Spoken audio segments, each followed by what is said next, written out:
Okay. Go Riley! You got it.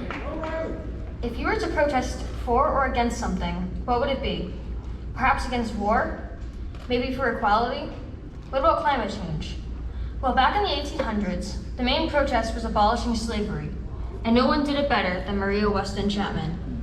You might have heard of other abolitionists, such as Harriet Tubman or Frederick Douglass, and while Maria gets little recognition, she had a huge impact on the abolitionist movement.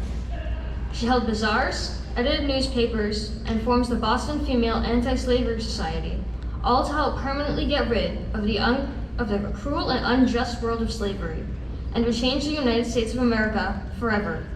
And because of her hard work and dedication, she is achieving a brand new high-tech middle school with her name. Chapman wasn't always the unstoppable protester she's known to be.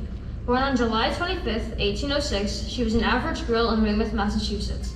She had 5 sisters, 2 brothers, and her parents, who were named Nancy and Warren Bates. She went to local schools and worked on the family farm. When she was older, she moved to England with her uncle, who was a banker, for her last few years of education. In 1828, she moved back to Massachusetts and became the principal of Ebenezer Bailey's Young Ladies High School in Boston. Soon after that, she met Henry Chapman, who she later married and had 4 children with. Now it starts to get interesting. During this time, the United States was at a controversy over slavery, and both her and her husband had a strong dislike for it.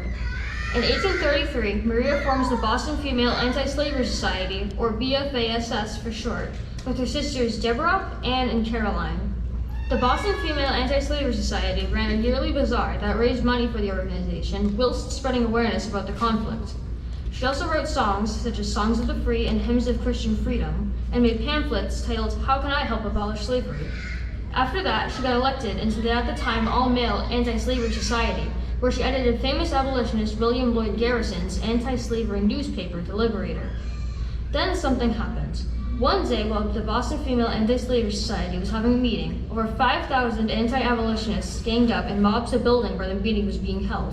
It was a chaotic scene. Picture this, a brick building sitting to the right of the street. Now picture some horse-drawn carriages going by and some pedestrians doing errands. Normal picture, right? Now imagine a ton of people mobbing the building, throwing bricks and stones at the windows, lighting it on fire with torches, and yelling words of hate toward the building. Then zoom in on one of the windows and picture several women gathering around a table, anxiously talking. This is the Boston Female Anti-Slavery Society. Then you hear Maria say a famous quote that is now fairly well known. If this is the last bulwark of freedom, we might as well die here as anywhere. They were escorted from the building, still being raided by the anti-abolitionists. Maria got out safely, and the protesting still didn't stop. They were unstoppable. Although she was discouraged by many, and even thought as a failure, she still persevered. Her bazaar made thousands a year and successfully got more people involved in the ongoing movement. So did her songs and pamphlets. Everything she did was in some way, shape, or form a success. She earns the nickname Captain Chapman and the Great Goddess. In 1855, she returned to Weymouth for the remainder of her life. She died of heart disease in 1885 and was buried on the family plot with her sisters.